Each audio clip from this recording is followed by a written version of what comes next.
Hi hello friends, ಎಲ್ಲರಿಗೂ ಮಂಗಳ ಪಾಕಶಾಲೆಗೆ ಸ್ವಾಗತ. ಬನ್ನಿ, ನಾನಿವತ್ತು ಒಂದು ಒಳ್ಳೆ ರೆಸಿಪಿನ ತೋರಿಸ್ತಾ ಇದ್ದೀನಿ. ಈಸಿಯಾಗಿ ಮಾಡ್ಕೊಳ್ಬಹುದು, ಟೇಸ್ಟ್ ಕೂಡ ತುಂಬಾ ಚೆನ್ನಾಗಿರುತ್ತೆ. ಬನ್ನಿ ಈಗ ಮಾಡೋದು ಹೇಗೆ ಅಂತ ನೋಡೋಣ. ಮೊದಲನೇದಾಗಿ ನಾನಿಲ್ಲಿ ಒಂದು ಮಿಕ್ಸಿ ಜಾರ್ನ ತೊಗೊಂಡಿದ್ದೀನಿ. ಅದಕ್ಕೆ ಒಂದು 4ರಿಂದ 5 ಸ್ಪೂನು ತೆಂಗಿನ ತುರಿನ ಸೇರಿಸ್ಕೊಳ್ತಾ ಇದ್ದೀನಿ. ಅರ್ಧ ಸ್ಪೂನು ಸಾಸಿವೆನ ಸೇರಿಸ್ಕೊಂಡಿದ್ದೀನಿ. 1 ಸ್ಪೂನಷ್ಟು ಬೆಲ್ಲನ ಸೇರಿಸ್ಕೊಂಡಿದ್ದೀನಿ. ಬೆಲ್ಲ ಹಾಕೋದ್ರಿಂದ ಟೇಸ್ಟ್ ಚೆನ್ನಾಗಿ ಬರುತ್ತೆ, ಅದಕ್ಕೋಸ್ಕರ. 1 ಸ್ಪೂನು ಅಚ್ಕಾರದ ಪುಡಿನ ಸೇರಿಸ್ಕೊಂಡಿದ್ದೀನಿ. 1 ಚಿಟಿಕೆ ಅರಿಶಿನ ಸೇರಿಸ್ಕೊಂಡಿದ್ದೀನಿ. 1 ನೆಲ್ಲಿಕಾಯಿ ಗಾತ್ರದಷ್ಟು ಹುಣಸೆಹಣ್ಣು ಸೇರಿಸ್ಕೊಂಡಿದ್ದೀನಿ. ಸೇರಿಸ್ಕೊಂಡು ಇದನ್ನು ನುಣ್ಣಗೆ ರುಬ್ಕೊಳ್ಳೋಣ. ಇದಕ್ಕೆ ನೀರನ್ನ ಸೇರಿಸ್ದಲೇ ಹಾಗೆ ರುಬ್ಕೊಳ್ಬೇಕು. ಈಗ ರುಬ್ಬಿ ರೆಡಿಯಾಗಿದೆ.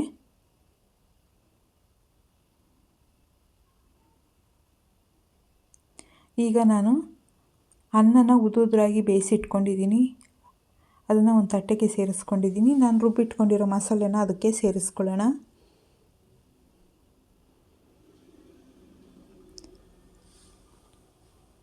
ಸೇರಿಸ್ಕೊಂಡು ರುಚಿಗೆ ಎಷ್ಟು ಬೇಕಷ್ಟು ಉಪ್ಪನ್ನು ಸೇರಿಸ್ಕೊಳ್ಬೇಕಾಗುತ್ತೆ. ಸೇರಿಸ್ಕೊಂಡು ಚೆನ್ನಾಗಿ ಮಿಕ್ಸ್ ಮಾಡ್ಕೊಳ್ಳೋಣ.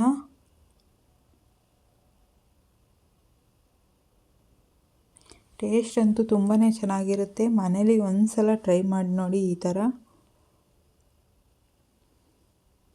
ಈಗ ಚೆನ್ನಾಗಿ ಕಲಿಸ್ಕೊಂಡ್ಮೇಲೆ ನಾನು ಇದಕ್ಕೆ ಒಗ್ಗರಣೆ ಮಾಡ್ಕೊಳ್ಬೇಕು. ಅದಕ್ಕೆ ಗ್ಯಾಸ್ ಮೇಲೆ ಒಂದು ಚಿಕ್ಕ ಬಾಣಲಿನ ಇಟ್ಕೊಂಡಿದ್ದೀನಿ.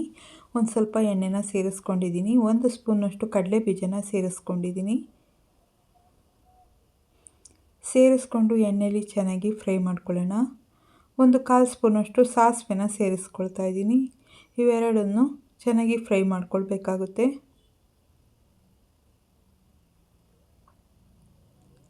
ಚೆನ್ನಾಗಿ ಫ್ರೈ ಆದಮೇಲೆ ನಾನಿಲ್ಲಿ 1 ಕಡ್ಡಿಯಷ್ಟು ಕರಿಬೇವನ್ನ ಸೇರಿಸ್ಕೊಳ್ತಾ ಇದ್ದೀನಿ. ಸೇರಿಸ್ಕೊಂಡು ಅದನ್ನು ಚೆನ್ನಾಗಿ ಎಣ್ಣೆಯಲ್ಲಿ ಹುರ್ಕೊಳ್ಳೋಣ. ಹುರ್ಕೊಂಡಿದ್ದಾದಮೇಲೆ ನಾನು ರೆಡಿ ಮಾಡಿ ಇಟ್ಕೊಂಡಿರೋ ಅನ್ನಕ್ಕೆ ಸೇರಿಸ್ಕೊಳ್ತಾ ಇದ್ದೀನಿ.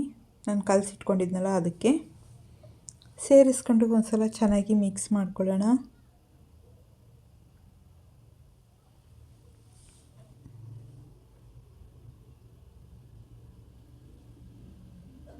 ಚೆನ್ನಾಗಿ ಮಿಕ್ಸ್ ಮಾಡ್ಕೊಂಡಿದ್ದಾಗಿದೆ.